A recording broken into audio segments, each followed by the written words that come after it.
नमस्कार. आपण आज एका अशा भावनेबद्दल बोलणार आहोत, जी आपल्या सगळ्यांच्या मनात कुठेतरी खोलवर रुतून बसलेली आहे. माझं घर, माझी नोकरी, माझी ओळख. पण ही मालकीची भावना आपल्याला खरंच सुख देते, की नकळतपणे आपल्याभोवती एक तुरुंगच तयार करते? याच प्रश्नाचं उत्तर शोधायला चला हजारो वर्ष मागे जाऊया एका प्राचीन कथेमध्ये. ही कथा फक्त एका माणसाच्या लोभाची नाहीये, तर ती मानवी स्वभावाच्या एका मूलभूत सत्याचा आरसा आहे. चला तर मग या स्रोतांचं विश्लेषण करून हे समजून घेऊया. आजचा आपला हा प्रवास कसा असेल ते थोडक्यात पाहू. सुरुवातीला आपण माझं या शब्दाच्या हुकुमशाहीबद्दल बोलू. मग आपण सावथीच्या एका कंजूस माणसाच्या कथेतून या भावनेचे परिणाम काय होतात ते पाहू. पुढे कथेच्या अगदी महत्वाच्या क्षणी भिकारी आणि बुद्ध यांची भेट होईल, जिथे एक मोठी शिकवण उलगडेल. त्यानंतर तुम्ही स्वतःचेही नाही या संकल्पनेचा अर्थ काय हे समजून घेऊ. आणि शेवटी हे सगळं प्राचीन ज्ञान आजच्या आयुष्यात कसं वापरायचं यासाठी एक नियमावली आणि एक छोटासा सरावही करून पाहू. चला तर मग आपल्या प्रवासाचा पहिला टप्पा सुरू करूया. माझं या शब्दाची हुकुमशाही. मानसशास्त्रामध्ये याला आसक्ती किंवा अटॅचमेंट म्हणतात. ही एक अशी भावना आहे जी आपल्याला सुरक्षित असल्याचा एक भ्रम निर्माण करून देते. पण खरं पाहिलं तर अनेकदा आपल्या दुःखाचं मूळ कारण हीच असते. खरंच हा प्रश्न आजच्या काळात खूप महत्वाचा आहे. जरा विचार करा, आपण ज्या स्मार्टफोनवर हे सगळं ऐकत असो, तो आपला आहे की आपण त्याचे गुलाम झालो आहोत?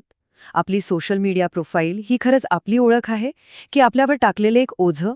प्रमोशन मिळाल्यावर जो आनंद होतो तो त्या पदाला चिकटून राहण्याच्या चिंतेपेक्षा जास्त असतो का? आपण आपल्या वस्तूंचे मालक आहोत की त्या वस्तूच आपल्या मालक बनल्या आहेत? आता या आधुनिक गोंधळातून आपण थेट 2500 वर्ष मागे जाऊया. कल्पना करा प्राचीन भारतातल्या सावथी शहराची. व्यापार आणि ज्ञानाने गजबजलेलं एक शहर. आणि याच गर्दीत एक माणूस होता ज्याचं नाव होतं आनंद. तो माझं या भावनेचं जिवंत उदाहरण होता. आणि त्याची कथा आपल्याला खूप काही शिकवून जाते. जरा डोळे बंद करून कल्पना करा. सावथीच्या बाहेर असलेलं जेतवन विहार. सकाळची कोवळी किरणं पिंपळाच्या पानांतून हळुवारपणे झिरपत आहेत. हवेत धूप आणि फुलांचा एक मंद सुगंध दरवळतोय. आणि दुरून पक्ष्यांचा किलबिलाट ऐकू येतोय. शेकडो भिक्खू भगव्या वस्त्रांमध्ये शांतपणे ध्यानात बसले आहेत. या वातावरणात एक विलक्षण शांती आहे. याच पवित्र आणि शांत ठिकाणी आपल्या कथेचा नायक आनंद राहतो. पण त्याच्या मनात मात्र अशांतीचा महासागर उसळलेला आहे. त्याचं नाव होतं आनंद. पण गंमत म्हणजे त्याच्या जीवनात आनंदाचा लवलेशही नव्हता. त्याच्याकडे तब्बड 80 कोटी सुवर्ण मुद्रांची संपत्ती होती. म्हणजे आजच्या भाषेत बोलायचं झालं तर तो एक अब्जाधीश होता. आणि मानसशास्त्र आपल्याला हेच सांगतं की इतकी संपत्ती अनेकदा सुख नाही, तर एक प्रकारची पोसेशन अँक्झायटी म्हणजे मालमत्तेची चिंता निर्माण करते. ती गमावण्याची भीती, ती वाढवण्याची हाव, यात माणूस स्वतःलाच विसरून जातो. आनंदसोबत नेमकं हेच झालं होतं. तो त्याच्या मुलसरीला नेहमी एकच गोष्ट सांगायचा, काहीही देऊ नकोस, नाहीतर तुझी संपत्ती कमी होईल. हे फक्त शब्द नव्हते, तर त्याच्या आयुष्याचं तत्वज्ञान होतं. इथे बघा, देण्याने कमी होण्याची भीती, हीच तर आसक्तीची खरी व्याख्या आहे. जिथे प्रेम आणि करुणेसारख्या भावनांनाही आर्थिक नफा-तोट्याच्या तराजूत तोललं जातं. त्याच्यासाठी मुलगा हे प्रेमाचं नातं नव्हतं, तर संपत्तीचा वारसदार होता, एक इन्व्हेस्टमेंट. आणि मग काळ पुढे सरकतो. आनंदाचं आयुष्य संपतं, पण त्याची आसक्ती काही संपत नाही. आणि इथेच कथेला एक नाट्यमय वळण मिळतं. त्याच्या कर्माचं फळ त्याला पुढच्या जन्मात मिळतो आणि त्याची गाठ थेट भगवान बुद्धांशी पडते. कर्माचा सिद्धांत बघा कसा आहे. जो माणूस आयुष्यभर संपत्तीला चिकटून राहिला, त्याचाच पुनर्जन्म एका भिकाऱ्यांच्या वस्तीत झाला. तो जन्मतःच इतका कुरूप आणि किळसवाणा होता की त्याच्या आईनेही त्याला जन्मानंतर लगेचच टाकून दिलं. जो माणूस आयुष्यभर माझं माझं करत जगला, त्याला माझं म्हणायला कोणीच उरलं नाही. तो एकटाच रस्त्यावर भीक मागत मोठा होऊ लागला. त्याला त्याच्या पूर्वजन्माची आठवण होती आणि त्याच आठवणींच्या जोरावर तो फिरत फिरत सावथीला त्याच्या जुन्या घरी पोहोचला. पण ज्या क्षणी त्याने दारात पाऊल ठेवलं, त्याच्याच नातवांनी त्याला पाहून भूत भूत म्हणून आरडाओरडा केला. नोकरांनी त्याला बेदम मारहाण करून बाहेर फेकून दिलं. आणि हा सगळा प्रसंग त्या घरासमोरून भिक्षाटनासाठी जात असलेले भगवान बुद्ध आपल्या करुणामय नजरेने पाहत होते. त्यांच्या नुसत्या उपस्थितीने त्या दृश्याला एक वेगळंच महत्त्व प्राप्त झालं.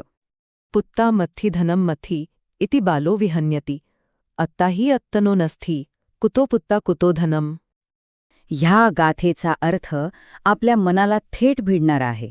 माझे पुत्र, माझी संपत्ती या विचाराने मूर्ख माणूस स्वतःलाच त्रास करून घेतो. सत्य तर हे आहे की तो स्वतःच स्वतःचा नाही, मग पुत्र आणि संपत्ती त्याची कशी असू शकेल? या गाथेचं खरं सौंदर्य या 2 पाली शब्दांमध्ये दडलेलं आहे. पहिला शब्द आहे आत्ता. याचा साधा अर्थ स्व किंवा सेल्फ असा होतो. पण बौद्ध तत्त्वज्ञानानुसार याचा अर्थ आहे एक स्वतंत्र, कायमस्वरूपी मीपणाची भावना. हीच ती भावना आहे जी सगळ्या गोष्टींना माझं म्हणते. दुसरा शब्द आहे पुत्ता. याचा शब्दशः अर्थ मुलगा असा होतो, पण इथे त्याचा अर्थ खूप व्यापक आहे. यात आपला वंश, आपली परंपरा, आपली प्रतिष्ठा, थोडक्यात आपण जे काही आपल्यानंतर टिकून राहावं अशी इच्छा बाळगतो ते सगळं येतं. बुद्ध इथे केवळ संपत्ती आणि मुलांवर नाही, तर मी आणि माझं या मूलभूत कल्पनेवरच आघात करत आहेत. आता आपण बुद्धांच्या या शिकवणीच्या गाभ्याकडे वळूया. तो स्वतःचा नाही याचा नेमका अर्थ काय आहे?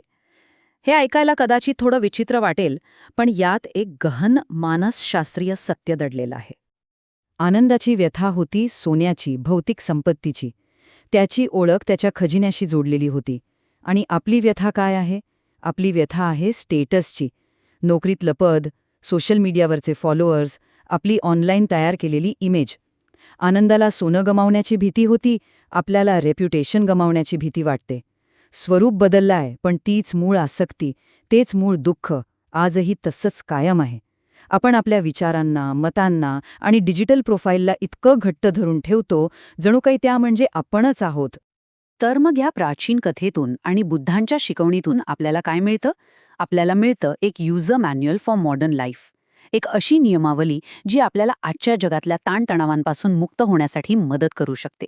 चला, काही वास्तविक उदाहरणांवर नजर टाकूया. पहिलं उदाहरण घेऊया ऑफिसमधलं. समजा तुम्ही एका प्रोजेक्टवर खूप मेहनत घेतली, पण तुमच्या बॉसने त्याचं श्रेय दुसऱ्याच कुणाला तरी दिलं. तेव्हा मनात राग येतो, कारण माझं काम चोरीला गेल्यासारखं वाटतं. पण बुद्धांची शिकवण इथे लागू होते. जर कामाच्या फळावरचा मालकी हक्क सोडून दिला आणि फक्त कर्म करण्यावर, आपलं सर्वोत्तम योगदान देण्यावर लक्ष केंद्रित केलं, तर काय होईल? श्रेय मिळो वा न मिळो, समाधान तुमच्या कामात असेल, बाह्य मान्यतेत नाही. हा एक खूप मोठा मानसिक बदल आहे, जो स्वातंत्र्याचा अनुभव देतो. आता येऊया डिजिटल जगाकडे. आपण एक फोटो पोस्ट करतो आणि मग प्रत्येक मिनिटाला लाईक्स आणि कमेंट्स तपासत राहतो. कमी लाईक्स मिळाले की वाईट वाटतं. का? कारण आपण त्या ऑनलाईन प्रतिमेला मी आणि त्या लाईक्सना माझी किंमत मानायला लागतो. माझी इमेज, माझे फॉलोअर्स ही भावना आपल्याला बांधून ठेवते. पण जर आपण हे ओळखलं की तो फक्त पिक्सेल्सचा एक समूह आहे, तो खरा मी नाही, तर आपण या व्हॅलिडेशनच्या चक्रातून बाहेर पडू शकतो. मग आपण शेअर करण्यासाठी सोशल मीडिया वापरू, स्वतःला सिद्ध करण्यासाठी नाही. आणि तिसरं उदाहरण आहे आपल्या नात्यांमधलं. भांडणामध्ये आपण अनेकदा मीच बरोबर आहे हे सिद्ध करण्याच्या मागे लागतो. आपलं मत म्हणजे जणू काही आपली संपत्तीच आहे आणि ती आपण गमावू शकत नाही. माझं मत हे मीच आहे असं वाटायला लागतं. पण जर आपण माझं मत या भावनेला थोडं बाजूला ठेवलं आणि समोरच्याच्या दृष्टिकोनातून पाहण्याचा प्रयत्न केला, तर वाद जिंकण्यापेक्षा नातं जिंकणं जास्त महत्त्वाचं वाटू लागेल. तिथे मीपणा सोडून आपणपणा येतो आणि नाती अधिक खोल आणि अर्थपूर्ण होतात. बरं, ही सगळी चर्चा झाली तत्त्वज्ञानाची. पण आता याला कृतीत कसं आणायचं ते पाहूया. आपल्या प्रॅक्टिस लॅबमध्ये स्वागत आहे. इथे आपण एक छोटा पण खूप प्रभावी सराव शिकणार आहोत. हा एक खूप सोपा पण प्रभावी सराव आहे, ज्याला आपण 3 पायऱ्यांची मुक्तता म्हणू शकतो. पहिली पायरी ओळखा. आज दिवसभरात अशी एक कोणतीही गोष्ट निवडा ज्याला आपण घट्ट धरून बसलो आहोत. तो आपला आवडता कप असू शकतो, एखादं मत असू शकतं किंवा नोकरीतलं पद. फक्त त्याला ओळखा. दुसरी पायरी स्वीकारा. त्या गोष्टीकडे पाहून मनातल्या मनात म्हणा, ही गोष्ट तात्पुरती आहे, मी हिचा मालक नाही, फक्त काही काळापुरता सांभाळ करणार आहे. तिच्या नश्वरतेचा स्वीकार करा. आणि तिसरी पायरी कृतज्ञ व्हा. मालकीच्या भावनेऐवजी ती गोष्ट आपल्या आयुष्यात काही काळासाठी आहे याबद्दल आनंद आणि कृतज्ञता व्यक्त करा. माझं आहे या चिंतेकडून माझ्याकडे आहे या कृतज्ञतेकडे वळा. हा छोटासा सराव रोज केल्याने दृष्टिकोनात खूप मोठा बदल घडू शकतो. आणि या कथेच्या आणि सरावाच्या शेवटी बुद्ध आपल्याला एका मोठ्या प्रश्नासमोर आणून सोडतात. जर आपले शरीर आपले नाही, आपले विचार आपले नाहीत, आपल्या भावना आपल्या नाहीत, तर मग नक्की आपण आहोत तरी कोण?